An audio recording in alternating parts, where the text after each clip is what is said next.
Hey everybody, this is going to be not a teardown for once. It's going to be a build of a kit of a small Geiger counter. So I wanted to build this for my father as a sort of belated Christmas present. He and my mother live over in Spain. They live near Palomares, which is an interesting part of the world because it's one of the few places where effectively nuclear weapons have been dropped. During the 1960s, there was an air crash of a B-52 bomber which contained some nuclear weapons. This is known as the Palomares incident. So they live not too far away from Palomares, and there's always talk around the towns about radioactive areas and stuff, and in fact there is actually still large portions which are fenced off and have been apparently decontaminated, but I believe there's going to be some revisiting and re-cleaning up to make it even better. So he's kind of interested in things that are radioactive. I think it would just be nice to build this just so he can have something to play around with. Like me, he's interested in anything science and physics, so I thought that'd be nice to build. So this has arrived from Japan. This was one of the best kits I could find on eBay because it had it's battery powered and it has a display as well. A lot of the cheaper kits don't seem to have a display and they just give you a click, and that's not really that interesting really.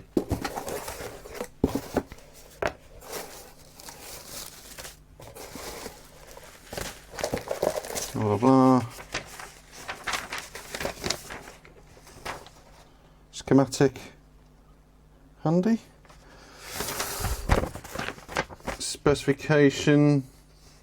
Oh, it's actually got a serial output as well. That's nice. Blah blah blah. Yeah, look at that later. Okay, so we got a battery box. Oh, with what looks to be like a little voltage regulator in it as well.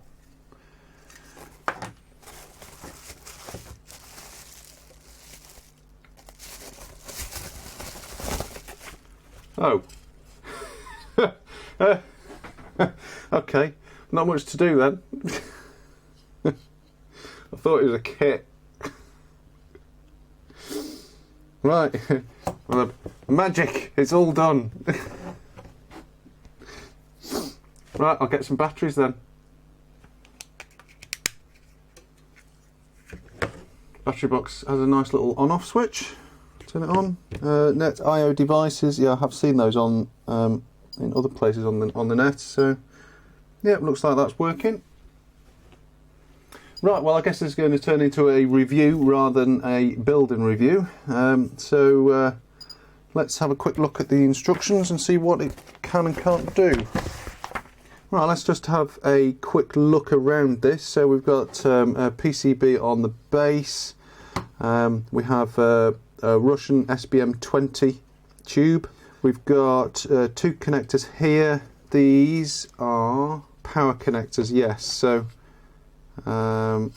this connector here is a direct 5-volt input.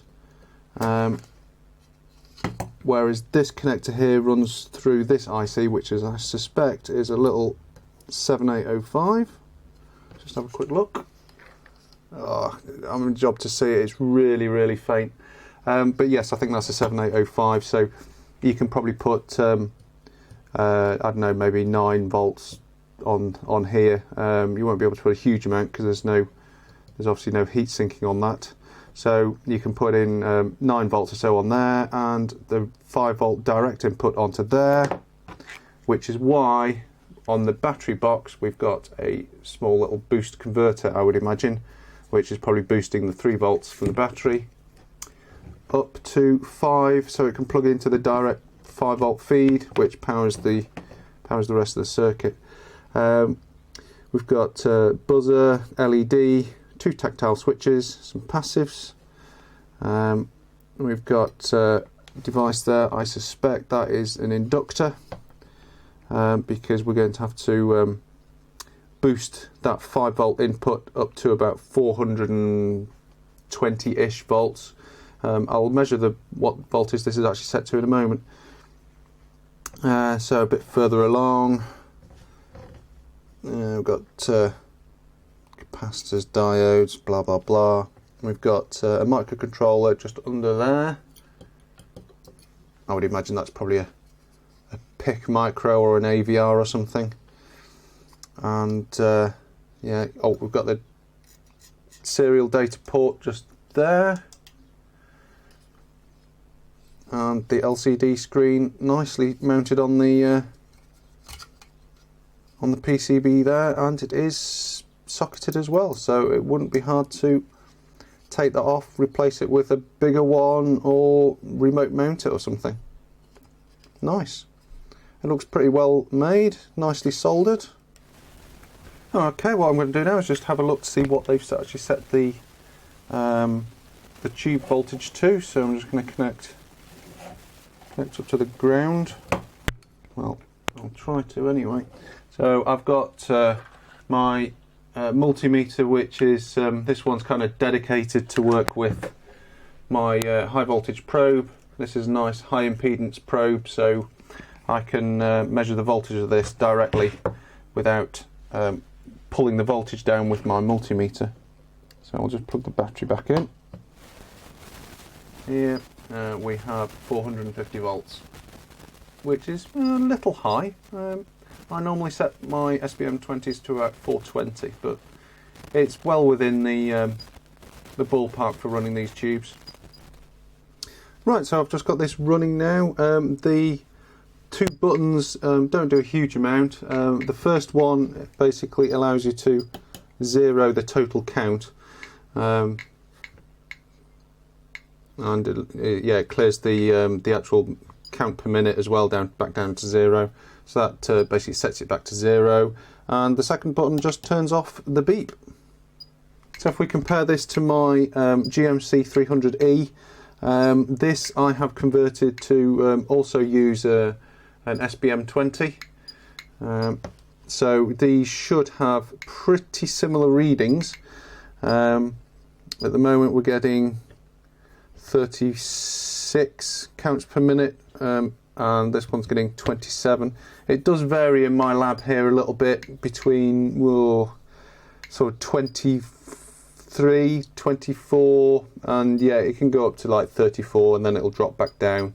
They do move and swing around. You won't ever get a fixed an exact counts per minute and it stays there. It will vary all over the place. It is completely random after all. But yeah, they are within a couple of counts of each other. And the microsieverts per hour, yeah, that's about the same as well. Right, let's see what it does if we bring some samples close to it. Now I'm not going to bother using all of my samples because I have been and tested those before. Fiestaware.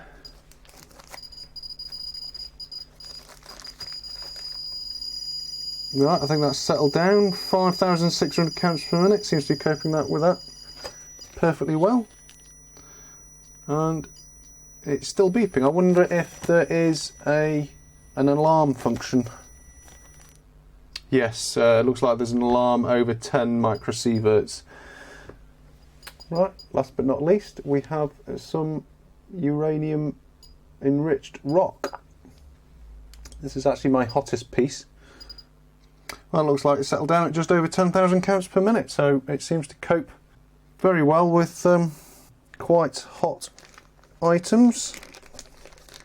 Okay, so I'm just going to connect this up to my PC. I have a small terminal program called Termite, which I'm using to transmit and receive the serial data. These just appear as a serial port on your PC. So let's just connect this up.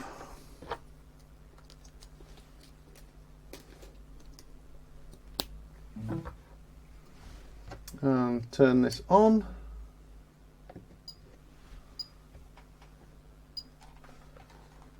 We'll connect to become 12. There we go, we're connected, and it's basically outputting the counts per minute every second. So if I reset the count, does that reset it on there? Oh, that's right, that's mute. No, that did reset it, and yeah, it does reset it on the serial output as well. So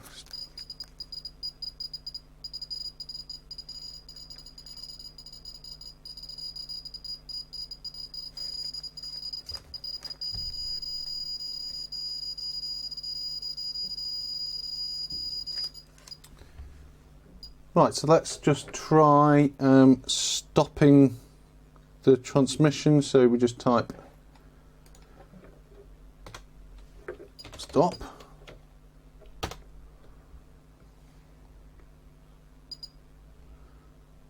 Doesn't seem to do anything. It did echo it back though.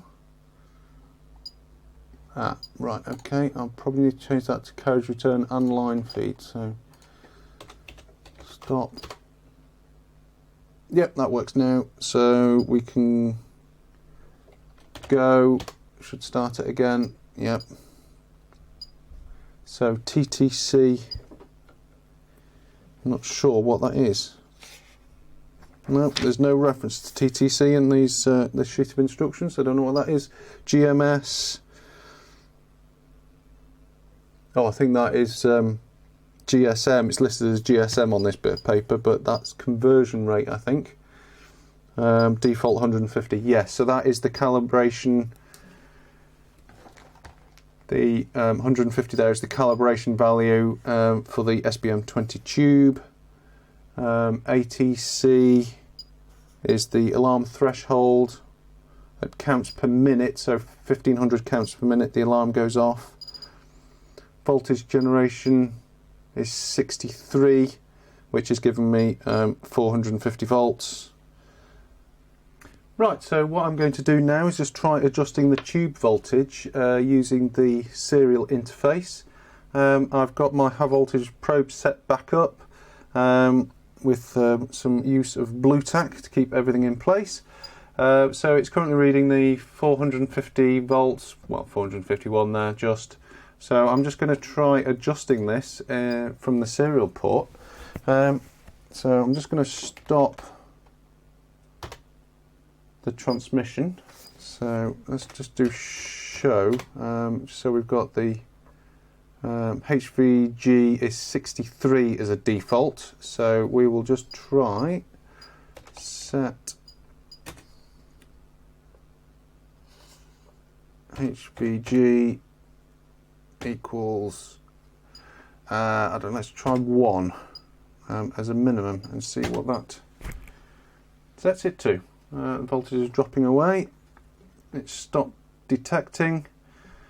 Let's just see what the minimum voltage is. That might as well be nothing. So that's 20 volts at setting of 1. So let's just set that to HVG equals 25. Let's see where that gets us. That's 171 volts. HVG equals 50, let's say. That gets us 355.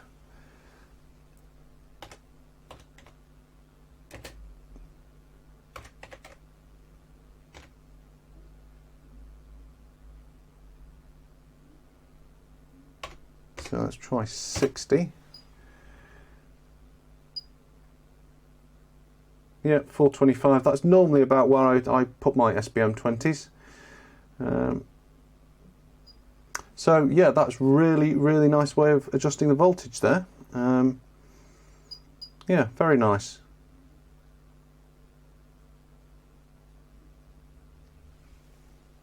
Okay, let's set this back to its default.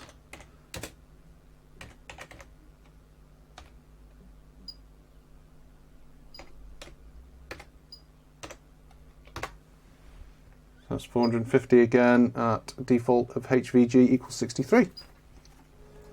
Okay, so we've got one last test to do, and let's see what the actual battery consumption is. I'm just going to connect this up to my bench power supply, so I've just got that running in instead of the batteries.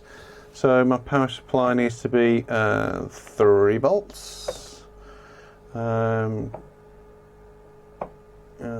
that on. Just click the on-off switch. And at 3 volts, that's drawing about 60 milliamps. It does appear that you can't turn the backlight off, which I'm surprised about. I'm sure they could have easily added that in as an option on the microcontroller to be able to turn the screen on off, or have some kind of timeout delay on it.